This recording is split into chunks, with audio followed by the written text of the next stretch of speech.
Hello, good afternoon, everyone, and this is again your learning partner at your service, Teacher Anna. So now let's head to our next topic.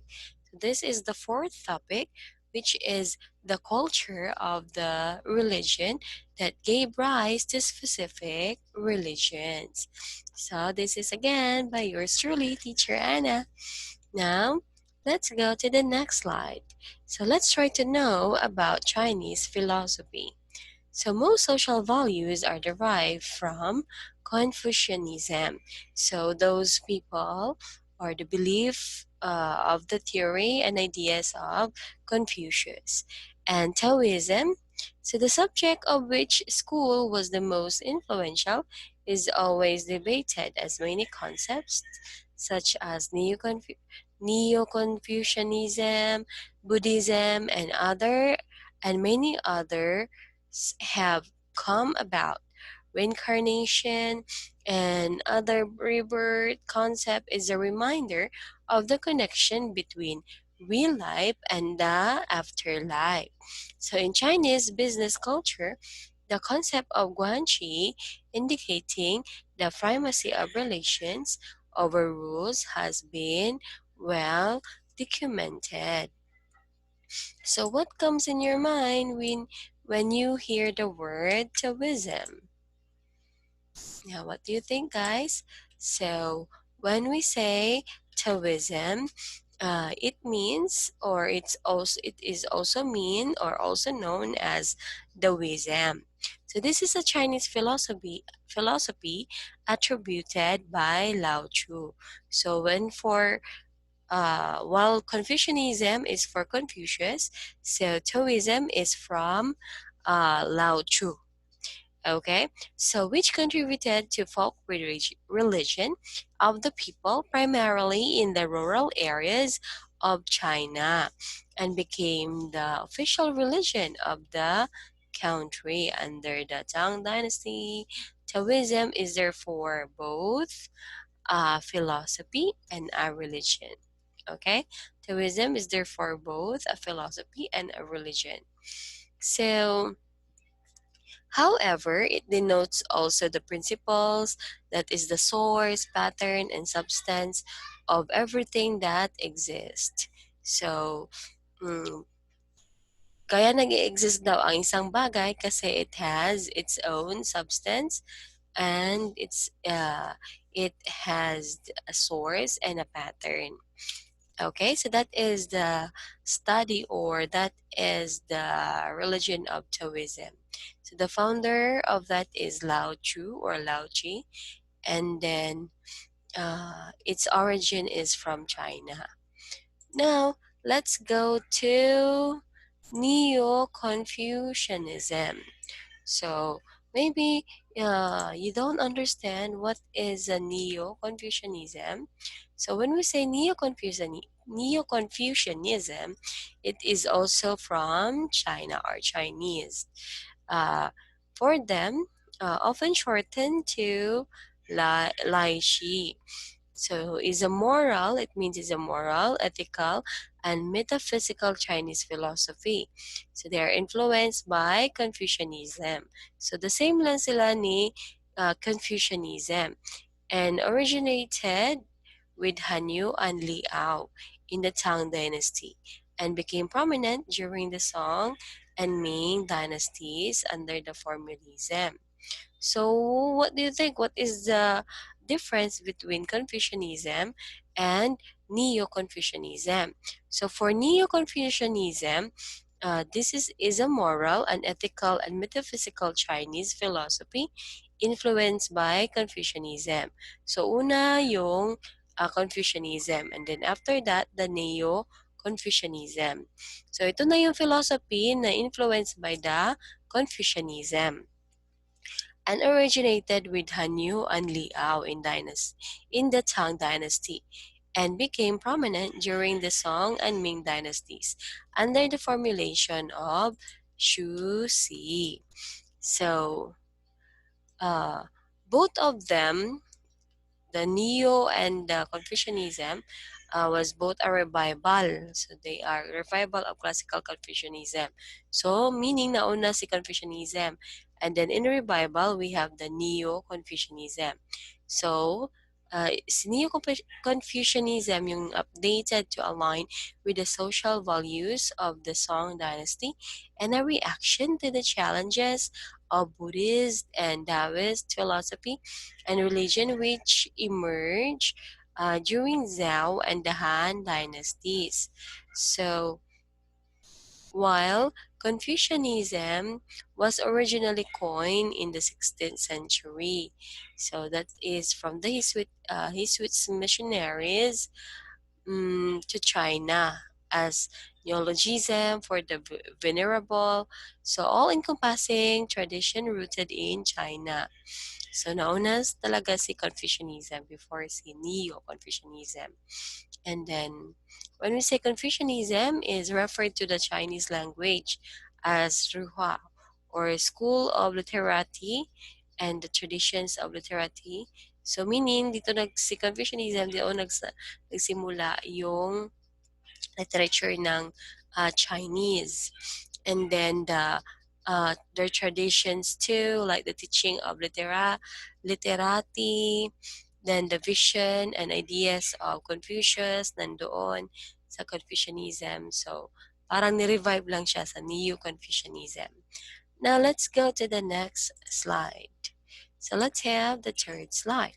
So when we say Confucianism was the official philosophy throughout most of the imperial China's history, and mastery of Confucian text was the primary criterion for the entry into the imperial bureaucracy. A number of more authoritarian strains of thought have also been influential, such as legalism. So, para sa kanila, it is very important to study the Confucian text in China. Uh, Way back in the past, imperial of China. So before ka maging leader or before ka maging part ng imperial bureaucracy, you need to familiarize and memorize the Confucian text. Okay? So that's why in the old days, in China's time, it is very a lot of them are into the philosophy and religion of Confucianism because they need to memorize and familiarize and master the Confucian text before they can enter into imperial bureaucracy. So now let's have Hinduism. So most likely when you hear about the word Hinduism, parang masasabi mo talaga, ito yung religion ng mga Hindu or you most likely Indian. So Hinduism is the world's um, third largest religion and was originated in the Indian subcontinent. It is rare that a big religion like Hinduism doesn't have a single founder. Really, wala siyang single founder sa Hinduism. And then religious organization, specific theological system, and doesn't even a system of morality. So walang religious organization sa Hinduism. Wala ring specific theological system, hindi pa kagaya ng Catholic, ng Christians, meron talaga specific theological system. And sila rin, they doesn't even have system of morality. Wala din silang system of morality. But it is a religion that has evolved over thousands of years. Pero Hinduism is a morality or a religion that has evolved over 1,000 of years. So, nag-exist na talaga sa Hinduism 1,000 of years. So, Hinduism consists of belief and tradition. So, sa Hinduism daw, consists siya ng belief and tradition ng mga Indian. The most recognized belief and traditions of Hinduism are the karma. Yan, so, di ba? So, when we say karma, kung anong ginawa mo sa iba ay siya rin gagawin sa'yo. Or to be positive, huwag mong gawin sa iba yung ayaw mo mangyari sa'yo. Yeah, just like that. And then the Dharma, the Damsara, and the Moshka. So Hindu people don't believe in violence. So si Hindu people or the Indian people which is into Hinduism, they don't believe in violence. but they do believe in prayers. So nagatuo sila o nagabelieve sila sa prayers, sa honesty. So we need to say the truth, austerity, celibacy, and penance. So maybe you are not familiar with the word dharma. So when we say dharma, di ba, yung sa karma is what you do to others will be happen to you.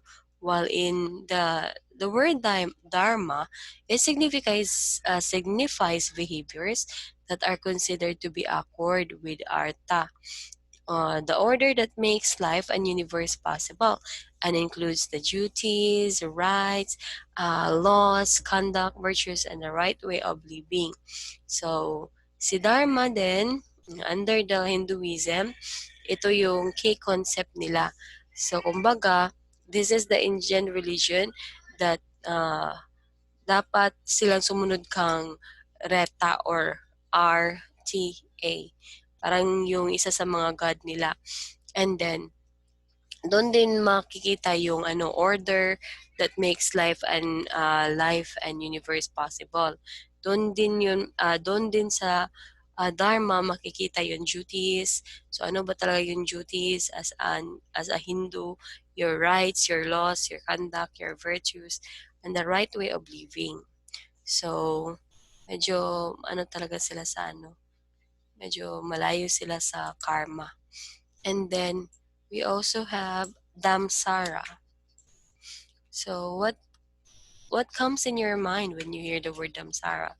Or maybe this word is a very new word for you. So when we say Damsara, so it is also how you worship Hindu. Sa Hinduism, parang ito yung way ng worshiping nila, how to worship their gods. So, di ba, kung makikita mo pag may yung tae ng kalabaw, sinasamba din nila. So, yun yung tawag doon. So, we have Damsara.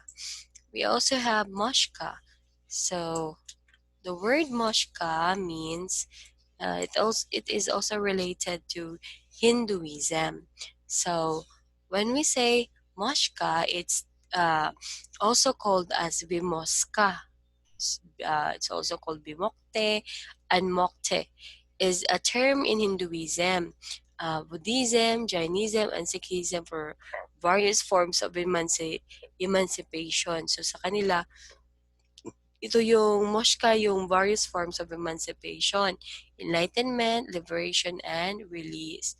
So ano yung dapat gawin? Enlightenment, the liberation, and the release. That is moksha. So it also refers to freedom from samsara and the cycle of death and rebirth.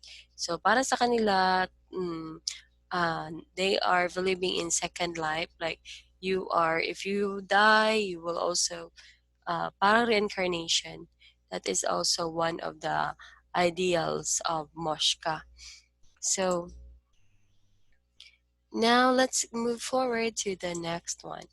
So there are many cultural and social influences that have made Hinduism vital to the region in which it originated.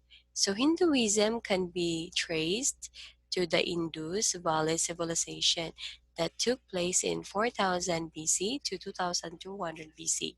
So India was the land of diverse cultures. So just like the Philippines, India has also diverse cultures.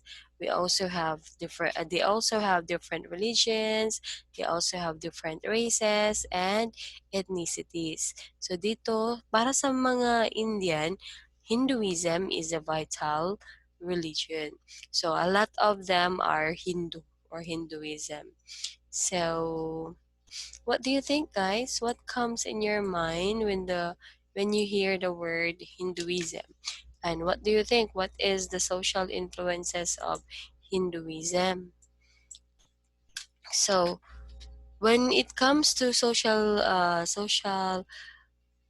what we call this one, social influences for the followers of Hinduism, they believe that there are multiple paths to reaching their God. So merong multiple paths, iba't ibang paraan para ma-reach nila yung kanilang mga gods and goddesses. So Hindus believe in the doctrines of samsara. So meron din silang Bible na or doctrine na tinatawag na samsara. So the samsara is also known or mean the continuous life cycle, and then the death and reincarnation. So naniniwala sila doon that there is a cycle of life. There is a death, and then after that you will be reincarnated just like Jesus. And karma pod, so and karma for them is the universal law of cause and effect. So always remember that karma is the universal law of cause and effect. So nangyari sa'yo yan dahil sa ginawa mo in the past, or pinakauna talaga na basic na what we call this one, key thoughts of karma is that don't do unto others what you don't want to do unto you. Okay? Hindi mo gawin sa iba yung ayaw mo mangyari sa'yo. So one of the key thoughts of Hinduism is Atman. Atman. Atman. Atman. So that is a belief in soul. So they believe that our body has a living soul. Okay? So thank you so much, guys, for having the world religion as your class today. So I hope you learn a lot from today's lesson. And if you do have any questions, so just type it down in the comment section of our Google Classroom. Okay? I will be posting also your assessments. So and then after this one, we will also have a graded recitation.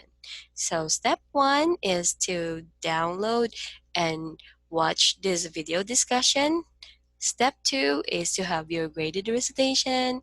Step 3 is to have your assessments. So don't worry, guys, your assessments or some of your assessments will be longer, so they have longer deadlines or due dates. So thank you so much for listening, and this is again your learning partner, Teacher Anna. See you. Bye, and always remember to make your parents proud. Ching, see you.